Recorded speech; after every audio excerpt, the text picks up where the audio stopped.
Chinmoy, what next, এরপর কি?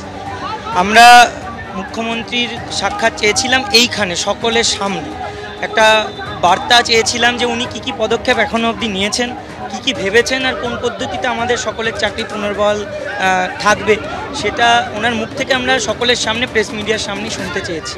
যাই হোক, এখনও অবধি সময় পেরিয়ে গেলে উনি আসেননি। আমরা আমাদের আন্দোলনের রূপরেখা কি হবে আর একটু পরেই আমরা প্রেস মিট করছি, 4:30টার সময় আমরা সেটা ঘোষণা করব। এবং আমরা এটুকু বলতে চাই যে বিকাশ ভবনের অন্দরে যারা কাজ করছেন, আগেও কাজ করেছেন, দুর্নীতি করেছেন, তার জন্যই আমাদের এত বড় পদক্ষেপ নিতে হয়েছে। এবং আমরা এটাকে একটা দুর্নীতির আতুর ঘরে মনে করি, কারণ শিক্ষা দপ্তরটাকে তো পুরো ঘুঘুর বাসা বানিয়ে ফেলেছে। সেই জায়গায় দাঁড়িয়ে এটা ঘোচানো খুব দরকার, পুনরুদ্ধার করা দরকার শিক্ষা ব্যবস্থাকে। আমরা সেই লড়াই লড়বো, তার আগে আমাদের স্কুলে ফিরতে হবে। সেই স্কুলে ফেরার জন্য আমাদের লড়াই জারি থাকবে। আমরা বিকাশ ভবনের অন্দরে যারা কাজ করছেন, আমরা চাইবো আপনারা লাগাতার কাজ করুন। আপনাদের বাড়ি যাওয়ার তো কোনো রাস্তা নেই, আমরা আপনাদেরকে বাড়ি যেতে দেব না। এই বিকাশ ভবন, আপনাদের বাড়ি যাওয়ার রাস্তা বন্ধ, সব জায়গায় আমরা তালা মেরে দিয়েছি, সব গেটেই। আমরা আপনাদের যেতে, বাইরে বেরোতে দেব না। আমরা বাইরে আছি, লাগাতার অবস্থান করব। আপনারা দেখুন আমাদের কিভাবে পুনর্বহাল করা যায়। আমাদের ওইটাই দাবি, সসম্মানে পুনর্বহাল করতে হবে যোগ্যদেরকে। সেটা হলে আমরা আপনাদেরকে বাড়ি অবশ্যই যেতে দেব। 12টার পর থেকে এই বিকাশ ভবন চত্বরে তার প্রত্যেকটা গেটের পরিস্থিতি বদলাতে শুরু করে। আমি এখন রয়েছে 3 নম্বর গেটে, যেটাকে সচরাচর বিকাশ ভবনের পেছনের দিকের গেট বলা হয়। এই পেছনের দিকের গেটেও কিন্তু প্রচুর শিক্ষক শিক্ষিকা এখানে জড়ো হন এবং ততক্ষণে কিন্তু প্রথম সামনের দিকের গেট ভেঙে অনেকেই ভেতরে ঢুকে পড়েছেন। সেখানে কিন্তু এই জায়গায় পুলিশ এবং র্যাফের সঙ্গে যারা এখানে আন্দোলনকারী শিক্ষক শিক্ষিকারা ছিলেন তাদের প্রবল ধস্তাধস্তি, ঠেলাঠেলি এগুলো শুরু হয়।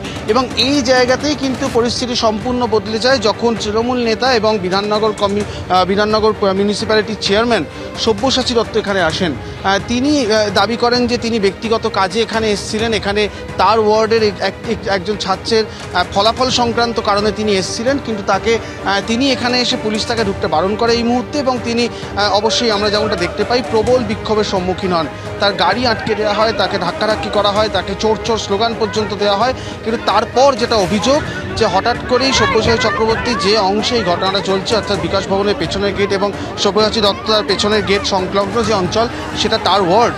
যেটা অভিযোগ যে অনেকেই কিন্তু তার অনুগামীরা এখানে চলে আসেন এবং যারা আন্দোলন করছিলেন তাদেরকে মারধর করা হয় বলে অভিযোগ। এবং সেই অভিযোগকে কেন্দ্র করে এই এলাকা একেবারে উত্তপ্ত হয়ে ওঠে এবং এই ছবিও আমরা চোখের সামনে একেবারে সরাসরি সম্প্রতি এই ছবি তুলে ধরেছি, যেখানে হেলমেট নিয়ে পর্যন্ত মারধর করতে দেখা যাচ্ছে যারা আন্দোলন করছেন, বিক্ষোভ করছেন, যোগ্য হওয়ার জন্য চাকরি তারা ফেরত চাইছেন।